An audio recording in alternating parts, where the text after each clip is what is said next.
Assalamualaikum warahmatullahi wabarakatuh. Selamat pagi atau selamat pagi sih ya, karena dua-dua kelasnya pagi.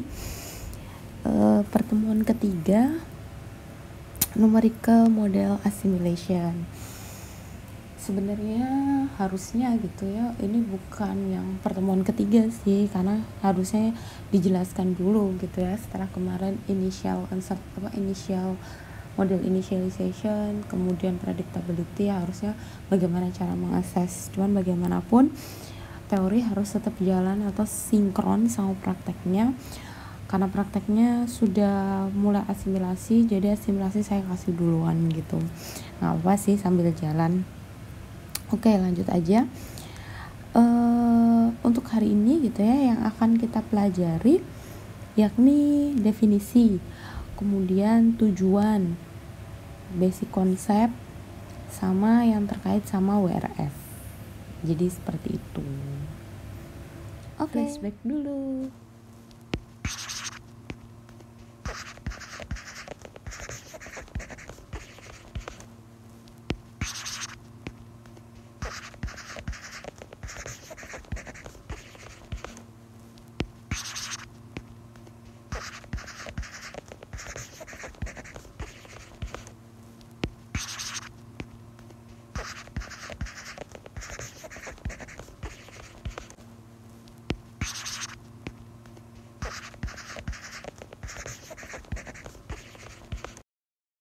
Seperti Pak Bejaknes bilang bahwa numerical model itu bergantung pada data inisialnya gitu ya. Jadi kalau kita punya data inisial yang bagus gitu, kemudian kita run, ya kemungkinan hasilnya akan bagus gitu ya, karena itu adalah tebakan pertama. Nah kemudian kita pindah gitu ya, lalu apa kaitannya sama data assimilation gitu ya. Sebenarnya banyak sekali definisi gitu ya terkait data asimilasi gitu atau numerical model assimilation.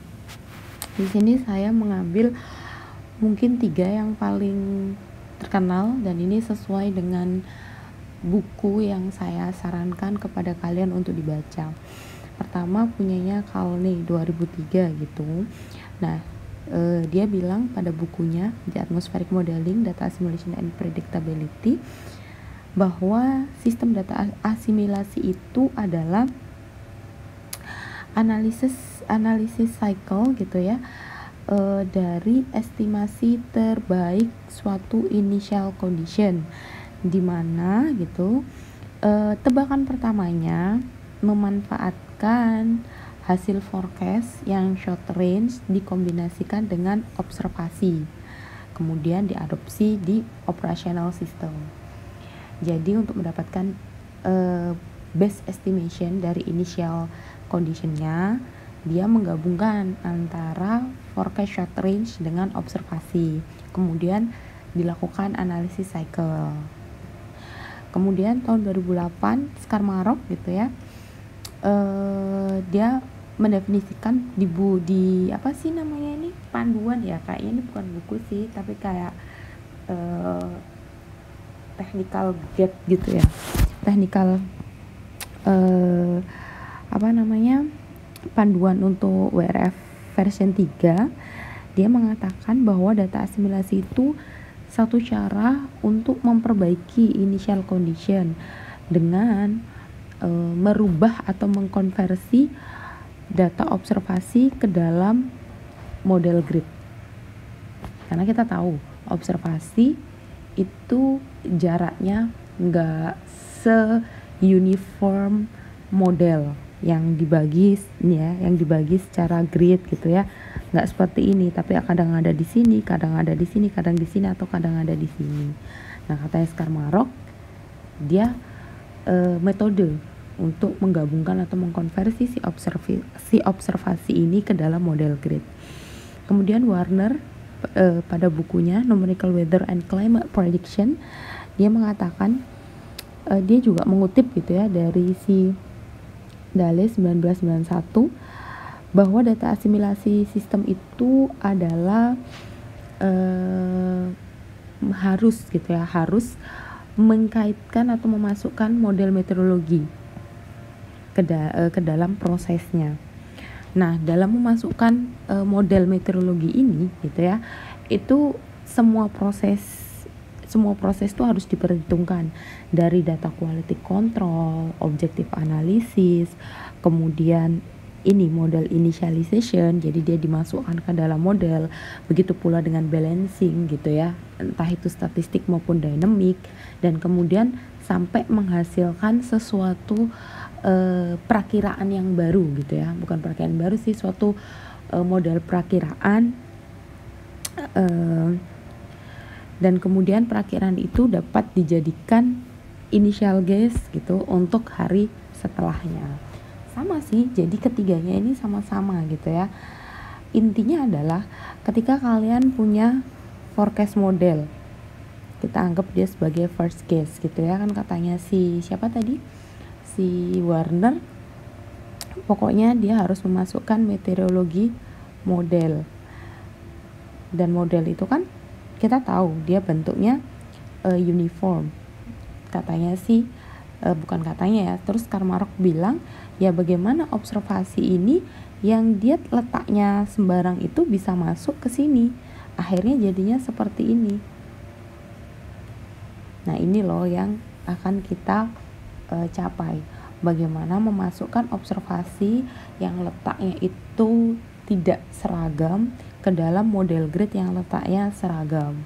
Supaya apa gitu ya, misal observasi ini warnanya hitam doang tapi kosong, sedangkan ini kan nggak ada warna hitamnya gitu, cuman warna kuning doang. Nah nanti di sini bisa gabung seperti ini.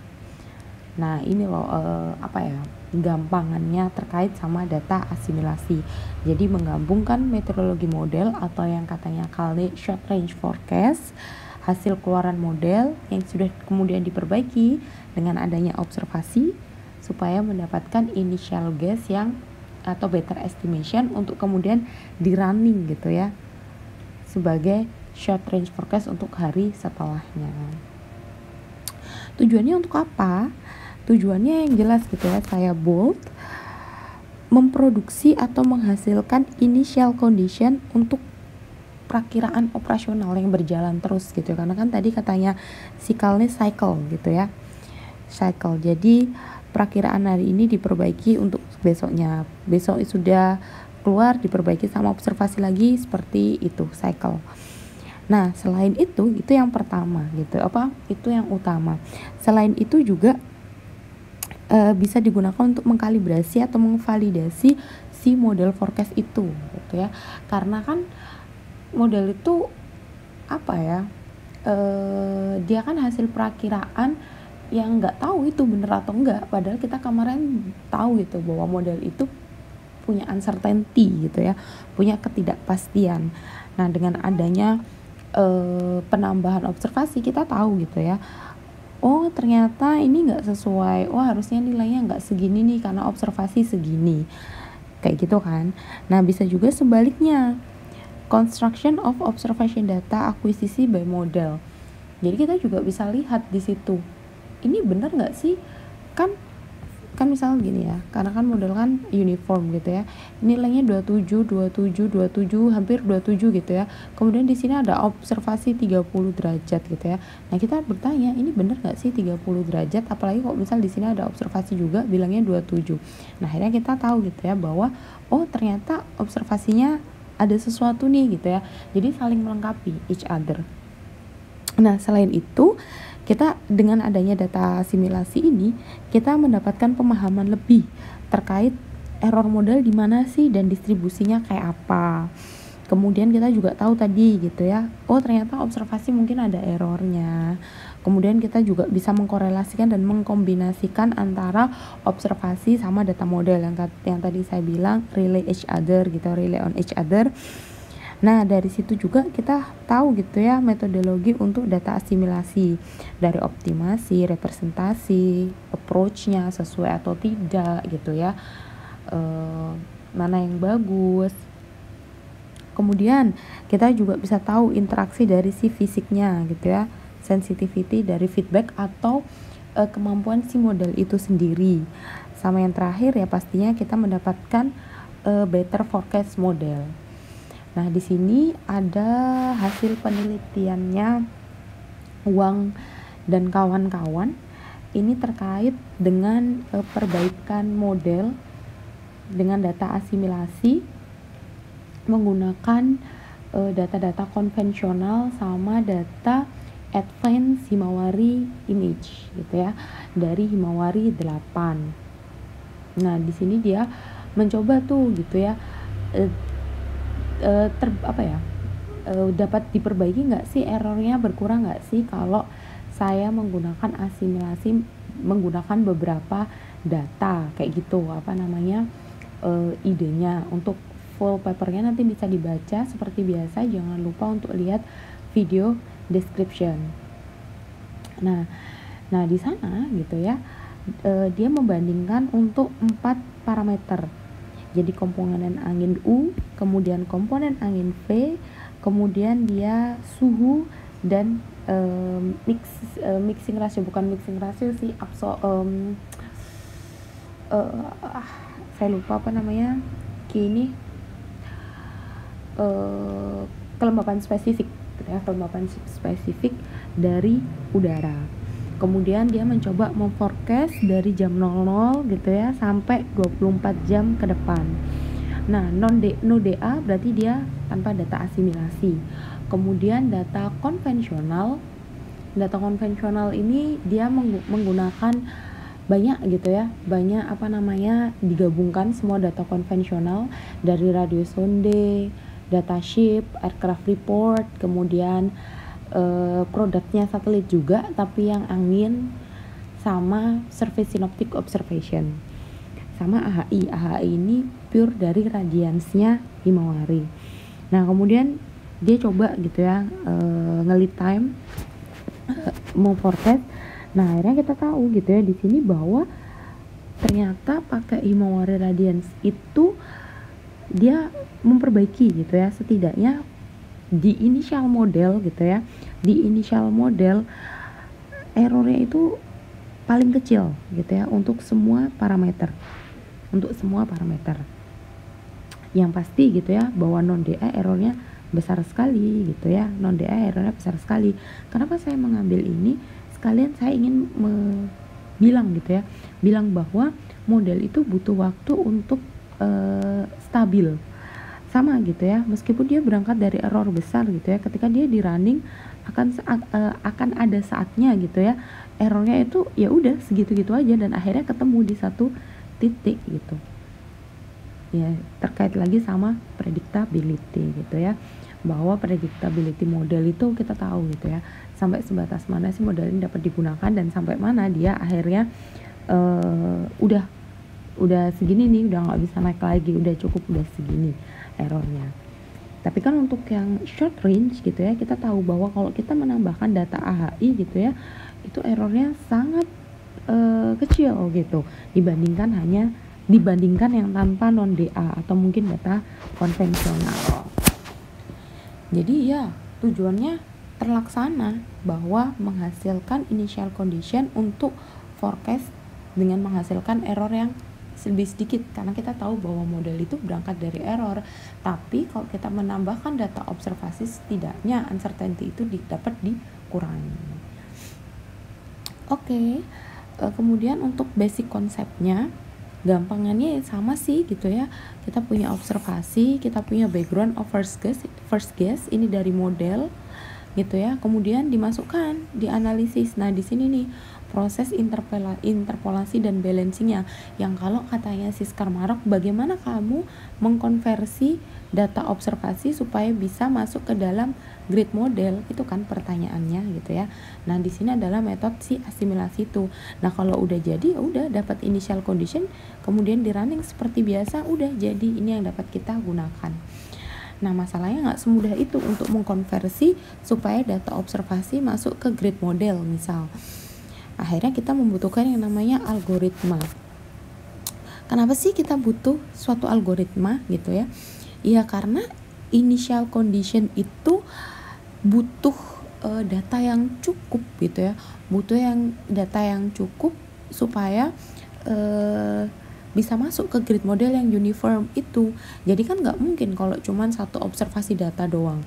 Itulah kenapa kalau tadi si Wang itu semua data konvensional kalau bisa dimasukkan. Jadi kita tidak hanya memperbaiki secara 2D gitu ya, secara latitude ataupun longitude, tapi kemungkinan kita juga bisa memperbaiki secara vertikal gitu ya. Meskipun vertikal kan bisa banyak, di sini kadang ada, di sini kadang tidak ada, jadi jumlah observasi itu banyak.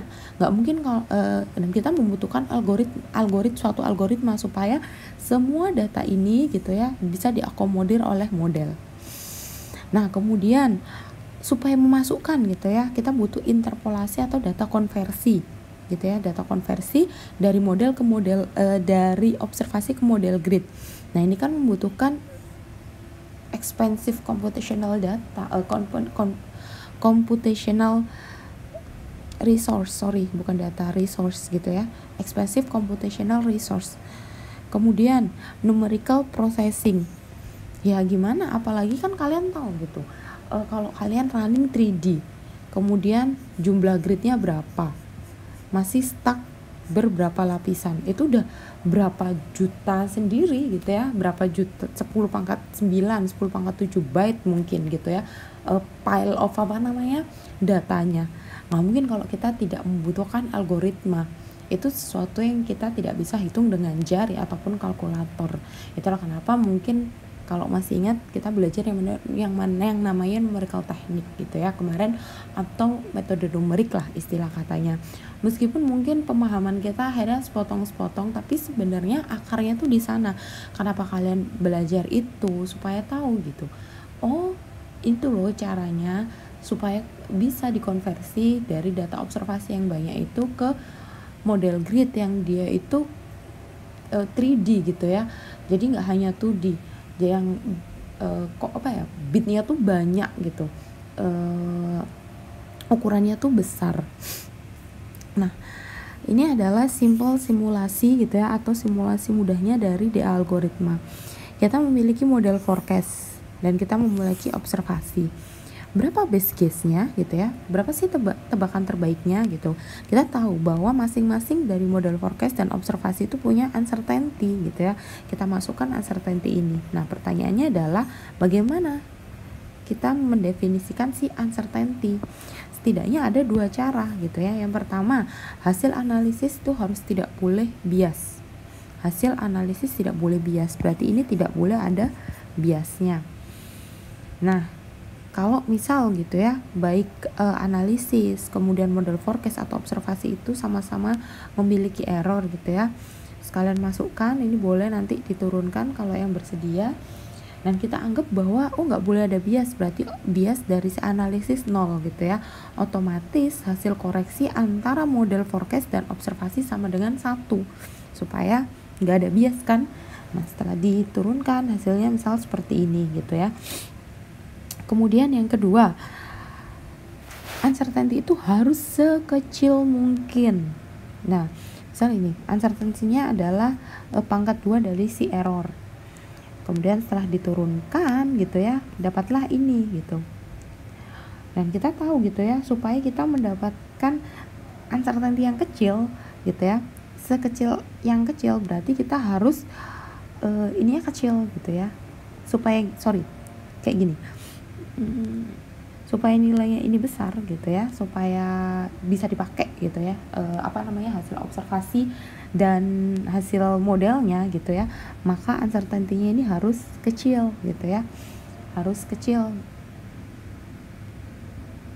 Nah ini harus kecil supaya kan kalau pembaginya kecil dia ininya besar gitu ya, jadi pengalinya besar, jadinya nanti TA-nya bisa mengakomodir observasi dan data model kayak gitu. Nah masalahnya apakah semudah ini? Ya enggak, yang tadi saya bilang, kita punya 3D gitu ya, belum lagi nanti ditambahkan waktu gitu, jadi dimensinya X, Y, Z, and T gitu ya, besar sekali, nggak mungkin dengan semudah ini mungkin untuk satu observasi nggak jadi masalah gitu ya. Itulah kenapa kita butuh yang namanya generalisasi untuk setiap titik yang ada ya. Kemudian karena kita butuh generalisasi, karena tadi datanya banyak sekali, misalnya kita punya satu domain seperti ini. Nah, kita anggap di sini adalah kolomnya, di sini adalah row-nya gitu ya. Jadi ini ada B2, B3, kemudian dan seterusnya. Kita punya observasi tapi nggak di semua titik. Bagaimana supaya ini bisa masuk ke sini kayak yang tadi di awal itu gitu ya. Nah, kita menggunakan teori probabilitas, dan ini kita mengadopsi dari si teorema Bayes. Teorema Bayes itu kayak gimana sih? Gampangnya seperti ini ya. Probabilitas dari suatu probabilitas dari suatu model yang diperbaiki bila observasi diketahui sama dengan probabilitas dapat dihitung dari probabilitas dari suatu observasi bila suatu model diketahui dikalikan probabilitas dari si model dibagi probabilitas si observasi. Pusing? Nah, ini sama, probabilitas dari observasi bila model diketahui dikali probabilitas dari si model dikali summary gitu ya. Kok summary sih? Sum dari probabilitas pada observasi ketika ini ada dan ketika P kayak gini gitu. Di setiap row dan model, di setiap row si row domainnya. Kan kita pengen tahu berapa, karena kan ini yang pengen kita tahu, berapa sih probabilitas gitu ya dari suatu grid model ketika observasi diketahui. Ini kan yang kita nggak tahu gitu. Nah, tapi kita tahu data-data ini, taunya dari mana? Ini probabilitas dari si si model. Kita bisa ngitung gitu ya. Kalau misal satu keseluruhan ini satu gitu ya, ini satu gitu ya, berarti kan kita lihat aja nih berapa titik gitu ya. Nah, berarti kan probabilitasnya ini akan memperbaiki ini tuh berapa dibandingkan si keseluruhan gitu. Sama, ya Allah, si keseluruhan. Nah, kemudian observasi juga gitu.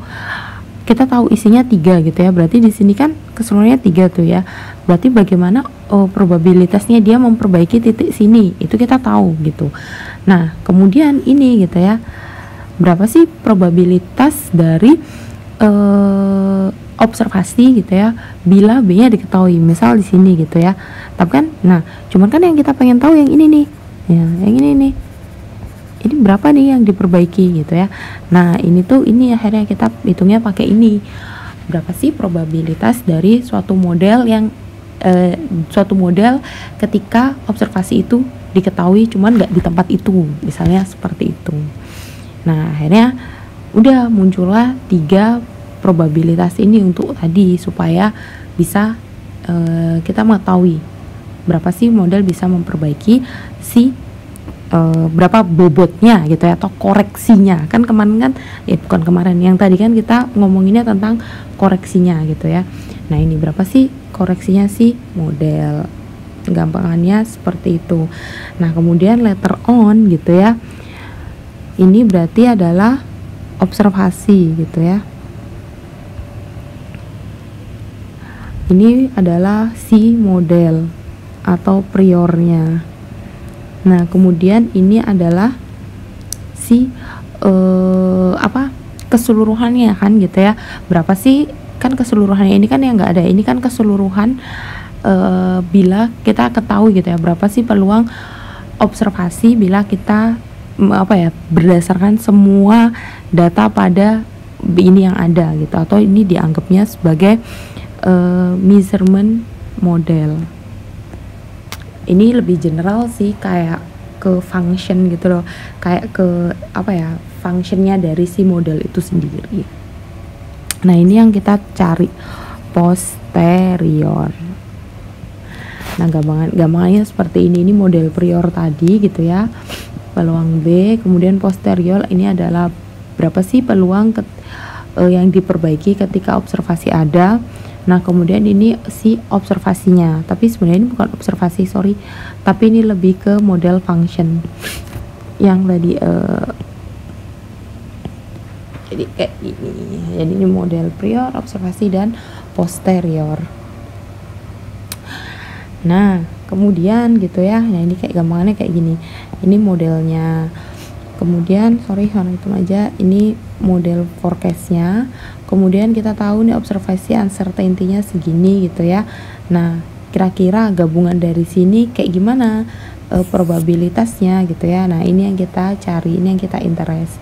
Dari prior yang awalnya errornya mungkin segini, observasi errornya segini gitu ya, kemudian kita gabungkan jadilah yang seperti ini. Nah kemudian masing-masing itu, sorry ini harusnya adalah B gitu ya, ini adalah O bila B, dan ini adalah B bila O. Ini adalah posterior, sama sih gitu ya, ini adalah posterior.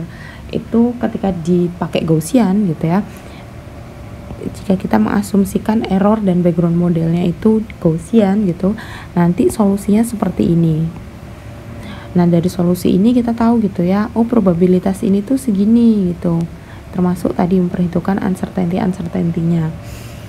Nah di sini gitu ya, nah untuk menyelesaikan inilah yang akhirnya kita punya teknik banyak ya. Untuk menyelesaikan ini termasuk yang teknik modern gitu ya, kita punya variational method.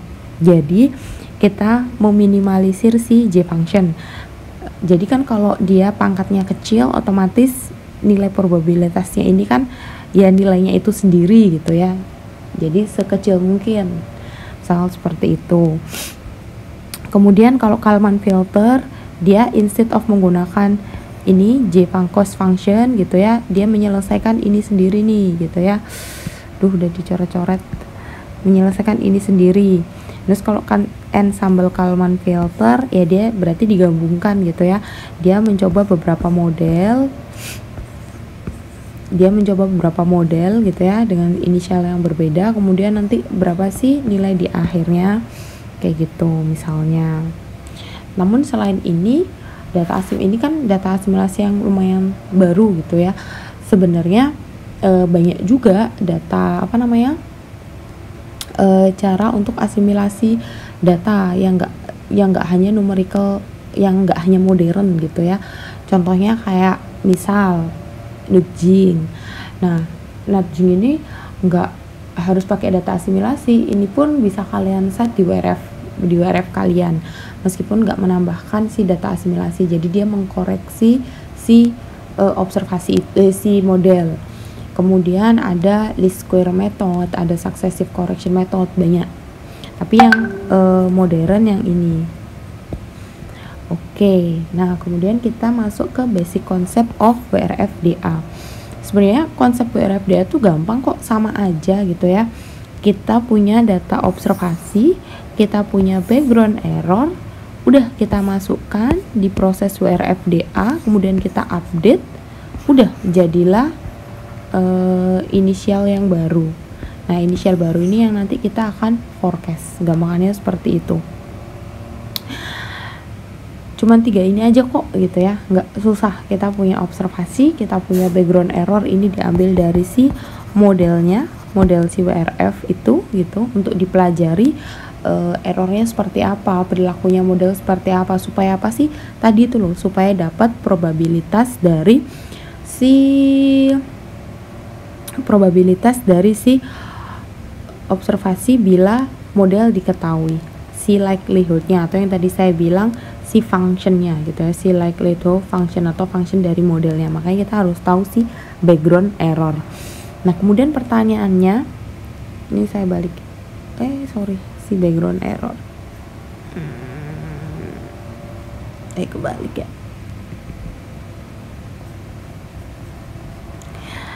Nah kemudian pertanyaannya, apakah semua data bisa gitu? Enggak, semua data nggak bisa. Ini saya balikin aja ya, karena nggak ada fungsi untuk menghapus, jadi biar nggak coret. Oke. Nah data-datanya tuh ada data apa saja sih yang bisa gitu ya. data in situ, bisa SINOP, METAR, kok SHIP gitu ya, SHIP, buoy, Pibal, sounding, kemudian ada radar atau turunannya si model, precipitation data gitu ya. Nah kalau untuk radar ini bisa hanya dua, bisa velocity dan bisa reflectivity atau pakai keduanya. Jadi hanya dua ini, radial velocity yang bisa kayak gitu. Nah untuk satelit ini bisa radians kayak tadi yang AHI, atau turunan produknya kayak yang tadi ada turunan produk, misal angin itu kan nggak langsung diambil dari satelit ya, tapi dia kan turunan produk, karena kan satelit itu cuman ngejepret si energi reflektivitas atau si radiansnya itu aja. Nah ini kan banyak jenis satelitnya. Nah ini tergantung juga dari orbitnya. Ini mungkin yang kemarin saya janjikan gitu ya, bahwa setiap data satelit itu tergantung sensornya. Dia itu menangkapnya sensor apa, kayak misal MHS itu dia uap air, jadi dia memperbaikinya apa ya, parameter uap air. Jadi jangan kaget kalau misal suhunya ya mungkin berubah tapi nggak signifikan, karena memang dia tujuannya adalah si water vapor gitu ya. Kemudian kalau AMSUA dia suhu ya, jadi dia memperbaiki suhu gitu ya. Ya turunannya mungkin diperbaiki karena kan terkait gitu ya, apa namanya, governing equationnya. Cuman ya emang yang diperbaiki dia itu suhu. Terus ini terkait sama sensornya, belum lagi terkait sama orbitnya. Kalau Himawari kan emang dia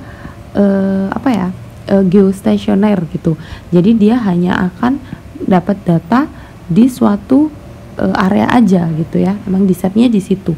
Jadinya kita akan dapat data terus gitu ya, dalam continuous gitu ya, dalam ruang dan waktu. Ruangnya yaitu itu terus, waktunya ada terus gitu ya, tergantung resolusinya.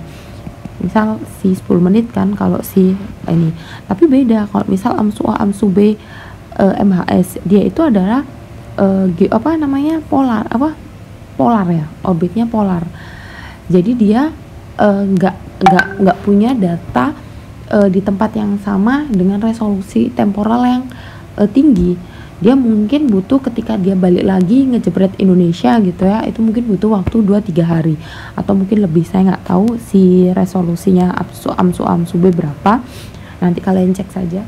Nah nanti akan ada hari-hari yang dia tidak punya datanya Indonesia. Nah ini kalau kalian paksakan, kalian masukkan ke model gitu ya, apalagi model kan tadi saya lupa tadi ya, bahwa asimilasi itu dia tidak tahu circumstance, dia tidak tahu skenario, yang penting dia tahu ada data di sana, mau nilainya 0, mau dia nilainya berapapun gitu ya, kalau dia ada gitu ya, dia akan dimasukkan ke nilai tadi probabilitas density tadi, PSD-nya sih Gaussian, mau dia seperti apapun gak peduli, yang penting di sana ada data. Jadi kalau kalian memasukkan datanya, misal waktu itu si AMSUA lagi tidak ngorbit di Indonesia, otomatis nilainya 0 gitu ya, nggak sesuai gitu. Nah dia akan tetap digunakan untuk memperbaiki model gitu ya, bukan perbaiki, untuk diproses, dikonvert ke hasilnya model. Nah, akhirnya instead of memperbaiki gitu ya, dia malah merusak. Nah ini makanya kalian harus paham, kalau saya menggunakan satelit itu sensornya apa, karena saya mau memperbaiki apa sih, kemudian ini jenisnya apa, geostationer kah, polar kah, dan waktu tanggal yang saya pilih dia ada nggak di ada nggak datanya. Kalau nggak salah ini ada teman kalian yang nanya, Bu ada nggak keychainnya gitu ya. Ya ini part of data asimilasi, kan tadi yang katanya si Dale ya 91, bahwa untuk asimilasi itu kalian termasuk mengkeychain. Jadi memperbaiki itu bukan hanya ada data kamu masukkan, tapi kamu pastikan di sana datanya ini benar nggak, sesuai nggak, biar nanti ketika diproses nggak malah merusak, tapi nggak malah memperbaiki, jangan sampai malah merusak data si model itu gitu ya, karena mungkin observasinya salah atau mungkin karena nggak ada observasi di sana. Nah kemudian kan data-data ini banyak, beragam. Nah yang bisa dibaca sama si WRF gitu ya, datanya formatnya ASCII, HDF, makanya kemarin HDF5, kemudian binary, netcdf, prep buffer. Biasanya prep buffer ini radians atau satelit gitu ya. Nah ini nanti beda-beda, ada yang bisa langsung dimasukkan ke WRFDA, ada yang dia melewati proses obstrok gitu ya, jadi dia dikonvert dari liter R atau apapun ke misal ke ASCII. Nah di sini dibilang gitu ya, ini loh data-data yang nggak perlu untuk diproses obstrok, misalnya datanya sudah ASCII, misal datanya ya jadi nggak ada coretannya, misal datanya sudah ASCII gitu ya. Nah kalau sudah ASCII berarti ya nggak perlu gitu kan, dia bilangnya nggak perlu diproses pakai obstrok data ASCII. Contohnya apa? Radar itu adalah kekayaan data kita, jadi makanya dia beda treatmentnya, karena nggak disediakan sama suatu website, jadi kita mengolah sendiri, tapi dia nggak perlu melalui proses obstrok. Kemudian kalau dia pakai prep buffer atau mungkin GPS Pro, ini kalau Pak Aris gitu ya biasanya sukanya data GPS. Nah data GPS kalau dia sudah formatnya buffer, dia nggak perlu pakai obstrok. Nah kalau yang lainnya gitu ya, data yang lainnya yang formatnya nggak ini, dia harus melewati proses obstrok. Jadi ada proses sendiri supaya dia bisa dibaca sama si model. Udah summarize data asimilasi dari sekian banyak definisi, ya bisa saya simpulkan, anggap aja dia adalah suatu metode untuk memperbaiki model prediction dengan menyediakan initial condition yang baru, yang dia dimana untuk mendapatkan ini harus memasukkan observasi data. Karena si model grid ini memiliki banyak grid, jumlahnya besar, makanya dia butuh approach yang sesuai. Nah approach yang sesuai tadi untuk mendapatkan koreksi butuh generalisasi, kemudian kita basic konsepnya pakai teorema Bayes. Banyak cara, banyak metode untuk menghasilkan teknik si asimilasi, dari variasional, Kalman-Virtel, Kalman-Virtel ini yang modern gitu ya, ada juga yang konvensional. Kemudian intinya adalah model ditambah observasi gitu kan. Nah kalau WRFDA si modelnya ini ada first guess dan background error sama si first guess. Jadi ini forecastnya ini adalah kayak function general dari si model. Jadi kita tahu gitu ya errornya model, kita mempelajari, jadi kita tahu probabilitasnya untuk diperbaiki sama si observasi. Nah kemudian banyak observasi atau bervariasi data observasi yang dapat digunakan untuk asimilasi, misal konvensional atau in situ, bisa dari sounding, synoptic, SIP, buoy gitu ya. Kemudian bisa pakai radar gitu. Nah radar ini hanya radial velocity sama reflektivitas yang bisa digunakan. Kemudian satelit itu ada radian sama turunannya apa aja banyak, misal precipitation stage, misal winds gitu, atau misal suhu tapi turunan dari satelit, sama precipitation data stage 4, tapi ini digunakan untuk US aja. Ini datanya si turunannya si satelit juga sih gitu ya, tapi yang sudah diolah. Sekian video pembelajaran untuk pertemuan kali ini, kurang lebihnya saya mohon maaf. Wassalamualaikum warahmatullahi wabarakatuh. Thanks for attending the class and don't forget to read more. See you in another video and bye bye.